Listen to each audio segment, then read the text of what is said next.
This is a reading from the Poem of the Man God by Marie Valtorta, Volume 1, Episode 39, Preparations for Jesus' Coming of Age and Departure from Nazareth, 25th of November, 1944. I have received a promise from him. I was saying to him, Jesus, I would like to see the ceremony of your majority. And he replied, I will give it to you as first thing, as soon as we can be ourselves, without upsetting the mystery. And you will put it after the scene of my mother, my teacher, and the teacher of Judas and James, shown to you recently, 29th of October. You will put it between this one and the dispute in the temple. 19th of December, 1944. I see Mary bending over a tub, rather an earthenware vessel, in which she stirs something that steams in the cool, clear air which fills the kitchen garden in Nazareth. It must be the depth of winter, because with the exception of the olive trees, all the plants and trees are bare and look like skeletons. High above, the sky is very clear and there is beautiful sunshine, but it does not mitigate the bitterly cold wind that shakes the bare boughs and the little gray-green branches of the olive trees. Our Lady is wearing a heavy, dark brown dress, which is so dark that it is almost black, and she has tied in front of it a rough piece of cloth, like an apron, to protect it. She takes out of the vessel the stick with which she was stirring its contents, and I can see some beautiful ruby-red drops dripping from it. Mary looks at them. She wets her finger with them, checks the color against her apron, and seems satisfied. She goes into the house and then comes out with a lot of skeins of snow-white wool. She dips them patiently and carefully into the vat, one by one. While she is busy doing that, her sister-in-law, Mary of Alphaeus, comes in, and she is coming from Joseph's workshop. They greet each other and start conversing. Is it coming all right? Asks Mary of Alphaeus. I hope so. That Gentile lady assured me that it is exactly the color, and that it is exactly how they do it in Rome. She gave it to me only because of you, because of the embroidery work you did for her. She said that not even in Rome is there anyone who can embroider so well. You must have become blind doing it. Mary smiles and shakes her head as if to say, it was a mere trifle. Her sister-in-law looks at the last skeins of wool before handing them over to Mary. How beautifully you have spun them. How beautifully you have spun them. They are so thin and smooth, and they look like hair. You do everything so well, and you are so quick. Will these last ones be of a lighter color? Yes, they are for the tunic. The mantle is darker. The two women work together at the vat. They then pull out the skeins of a beautiful purple color, and they run quickly to dip them into the ice-cold water that fills the little vessel under the thin spring of water that tumbles, babbling softly. They rinse them over and over again. Then they lay the skeins on canes, which they fasten to the branches of the trees. They will dry very well and rapidly in the wind, says her sister-in-law. Let us go to Joseph. There is a fire in there. You must be frozen, says our Blessed Lady. It was very kind of you to help me. I did it very quickly and without working so much. I am very grateful to you. Oh, Mary, what would I not do for you? To be near you is a great joy. And then, all this is work for Jesus, and he is such a dear, your son. I will feel that he is also my son if I help you with his feast when he comes of age.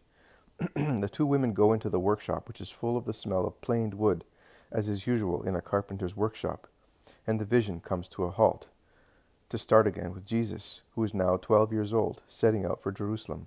He looks most handsome, and has grown so well that he looks like a younger brother of his very young mother.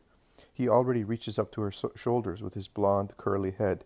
His hair is no longer short, as in the first years of his life, but long down to his ears, and looks like a small golden helmet, fully wrought in bright curls. He is dressed in red, a beautiful light ruby red. A long tunic hangs down to his ankles, so that only his sandal-clad feet can be seen. His tunic is loose, with long, wide sleeves. Round his neck, at the end of his sleeves, at the hems, there is a Greek fret, woven color on color, and it is most beautiful. When copying the vision, wait for the remainder, which will be in a new copybook. 20th of December, 1944. I see Jesus with his mother going into the dining room, let us call it so, in Nazareth. Jesus is a handsome young boy, 12 years old, tall, well-built, strong, but not fat.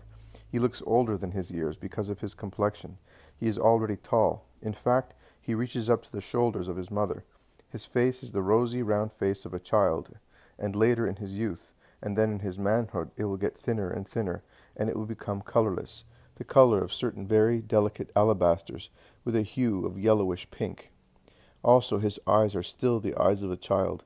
They are large, wide, open when looking, with a sparkle of joy lost in the seriousness of his glance.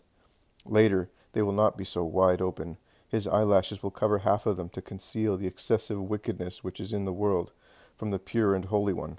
Only when working in miracles they will be open and bright, even brighter than now, to cast out demons and death, to heal diseases and sins, and they will no longer have that sparkle of happiness mingled with seriousness.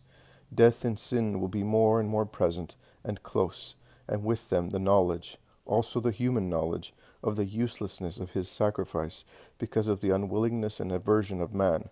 Only in the most rare moments of joy, when he is with faithful believers, and particularly with pure people, mostly children, will his holy, mild, kind eyes shine again with happiness. But now he is at home with his mother. In front of him there is Saint Joseph, who is smiling lovingly, and there are his little cousins who admire him, and his Aunt Mary of Alphaeus, who is patting him. He is happy. My Jesus needs love to be happy, and in this moment he has it. He is dressed in a loose woolen tunic, which is a light ruby red color. It is soft, perfectly woven in its compact thinness. Round the neck, in the front, at the ends of the long, wide sleeves, and at the bottom of the tunic, which hangs down to the ground so that only his feet can be seen, there is a Greek fret which is not embroidered, but woven in a darker color into the ruby of the tunic. He is wearing new sandals, which appear to be very well made. They are not just the usual soles tied to the feet by means of straps of leather. His tunic must be the work of his mother, because her sister-in-law admires it and praises it. His lovely blonde hair is already somewhat darker than when he was a little boy, with auburn reflections in the curls and ending under his ears. They are no longer the soft, graceful curls of his childhood. It is not yet the wavy long hair of his manhood, reaching down to his shoulders, ending there in a soft, big curl, but it already resembles more the latter in its color and style. "Here is our son," says Mary, lifting her right hand, which is holding Jesus' left one. She seems to be introducing him to everybody, and confirming the paternity of the just man who is smiling, and she adds, "Bless him, Joseph," before leaving for Jerusalem. There was no ritual blessing for his first step in life, because it was not necessary for him to go to school. But now that he is going to the temple to be proclaimed of age, please bless him, and bless me with him. Your blessing," Mary sobs softly, "will fortify him and give me strength to detach myself a little more from him."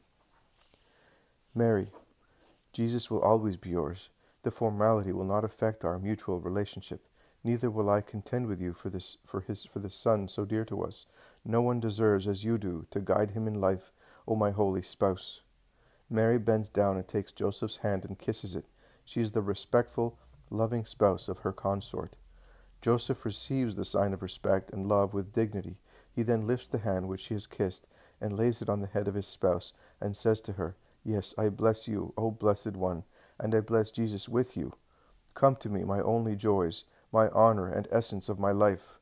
Joseph is solemn, with his arms stretched out and the palms of his hands turned down above the two heads which are bent down, both equally blond and holy. He pronounces his blessing. "May the Lord look upon you and bless you. May he have mercy on you and give you peace. May the Lord give you his blessing." And then he says, "And now let us go. The hour is favorable for the journey." Mary takes a wide, dark brown mantle, and she drapes it on the body of her son. How she caresses him in doing so. They go out. They close up the house. They set off. Other pilgrims are going in the same direction. Outside the village, the women separate from the men. The children go where they like. Jesus stays with his mother. The pilgrims go along through the country, which is so beautiful in the happiest springtime, and they sing psalms most of the time. The meadows are fresh, and the crops are fresh, and the leaves on the trees have just begun to bloom.